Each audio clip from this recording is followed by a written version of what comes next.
Assalamualaikum warahmatullahi wabarakatuh. Nama saya Sani Rukmana dengan NIM 3403190239 kelas akuntansi karyawan B. Saya mau mengerjakan tugas dari komputer bisnis minggu yang lalu. Yang poin kedua ini nomor 2 dengan materi perkuliahan SIM dan CIA dan peran komputer pada SIM dan CIA dengan unjuk kerjanya dari dua atau tiga artikel tentang SIM dan CIA dan chat. Yang pertama, saya mau menjelaskan tentang artikel implementasi sistem informasi akuntansi di sebuah perusahaan. Dosen pengajar Yunanto Mihadi Putra, SEMSI.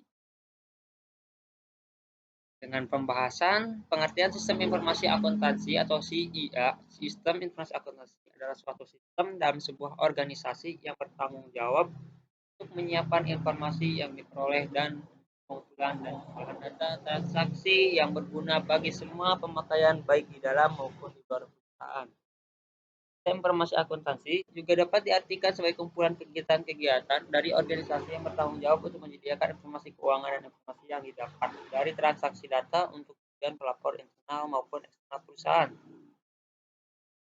Informasi akuntansi yang dihasilkan oleh CIA dibedakan menjadi dua, yaitu informasi akuntansi keuangan, yaitu informasi yang berbentuk laporan keuangan yang ditujukan kepada eksternal.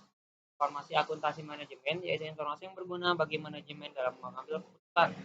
Unsur yang dapat mempengaruhi penerapan CIA dalam sebuah organisasi lain setiap sistem yang tertuang dalam kertas tidak akan efektif dan penerapan dari seorang akuntan dapat mengetahui kebutuhan akan orang-orang terlibat dalam sistem tersebut.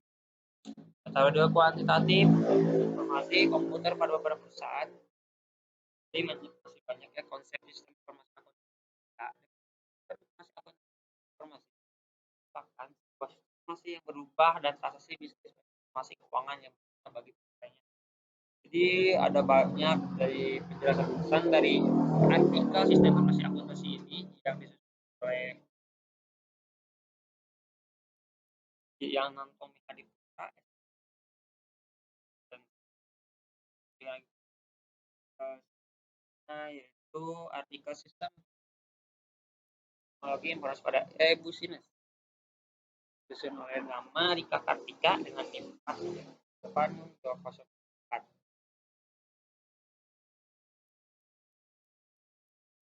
Saya mau mengambil langsung kesimpulannya karena kalau kita dibahas dibaca dari awal menghabiskan waktu itu.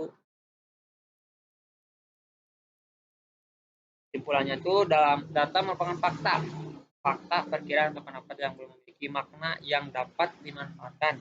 Informasi adalah data yang telah diolah menjadi sebuah berarti bagi penerima dan bermanfaat dalam pengambilan keputusan baik untuk saat ini maupun yang akan datang. Pengetahuan ialah kumpulan dari data dan informasi yang berbentuk dengan kompetensi dan pengalaman lanjuti data dan informasi yang ada sehingga dapat dikembangkan untuk pengambilan suatu keputusan. Teknologi informasi atau TI adalah dalam teknologi informasi teknologi IT ada istilah umum berdasarkan teknologi apapun yang membantu manusia dalam membuat, mengubah, menyimpan, mengomunikasikan dan menyebarkan informasi. Jadi, sistem informasi manajemen SIM adalah sebuah fungsi dari perusahaan mengawasi pemakaian, penggunaan, pengolahan termasuk dalamnya adalah komputer dan telekomunikasi. 5 aplikasi di situ banyak ya, ada banking, e-commerce, dagang dan lain-lain banyak. Tugas nomor 11 tugasnya tentang penjelasan tentang saham, analisis teknik dan fundamental. Yang pertama itu saham itu apa? Jadi saham itu secara sederhananya adalah suatu alat bukti atau kepemilikan dari sebuah perusahaan. Bentuk dari saham jadi biasanya disebut lembaran kertas.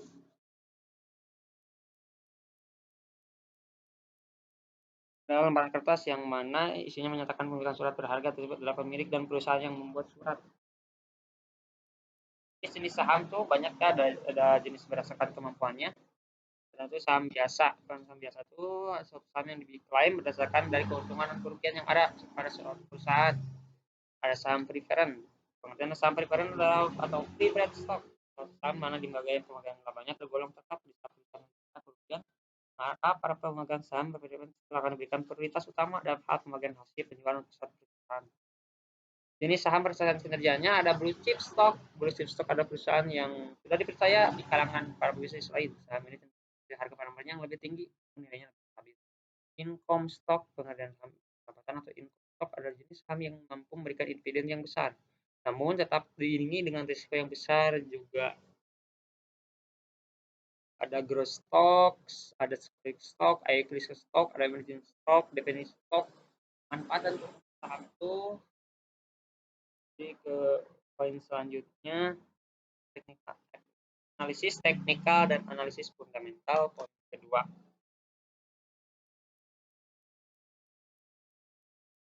Poin kedua itu analisis. Di analisis teknikal dan analisis fundamental. Analisis fundamental ya yang berdasarkan dengan kondisi perusahaan terkait pada umumnya menggunakan indikator-indikator perusahaan yang tertera melalui laporan keuangan perusahaan seperti STU dan ROE, aturan equity dan lain-lainnya. Sementara teknikal ialah analisis berdasarkan pada data-data mengenai harga historis yang di pasar saham. Segmen saham berdasarkan perusahaan. Pasar saham berdasarkan perusahaan. Poin 3.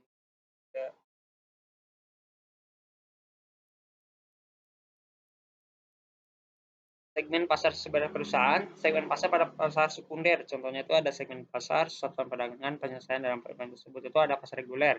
Satuan perdagangannya lot, penyaringan transaksi T plus 2. Pasar tunai, segmen pasarnya, satuan perdagangannya lot, T tambah not. Penjelasannya banyak di bawah karena waktu yang pet untuk memangkas upload terhadap YouTube-nya agar bisa upload secara cepat, jadi kita skip dulu ya, skip.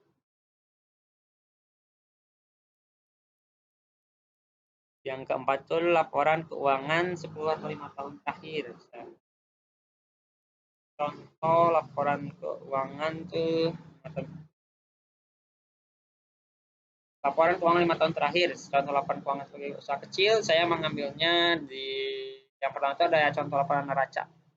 Laporan neraca sebagai contoh ini ya, ada akunnya itu ada kas, peralatan, modal, investor, utang usaha, beban gaji, pendapatan, saldonya ada di debit.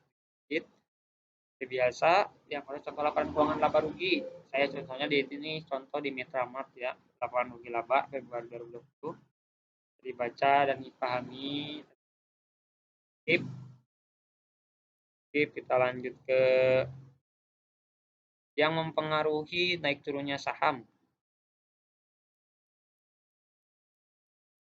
Yang mempengaruhi naik turunnya saham itu banyak ya, ada yang manipulasi pasar saham, kebijakan pemerintah, kinerja perusahaan, fluktuasi kurs rupiah, faktor panikan, termasuk. Dan yang keenam itu jumlah dan daftar saham berdasarkan abjad. Itu berdasarkan abjad. Jadi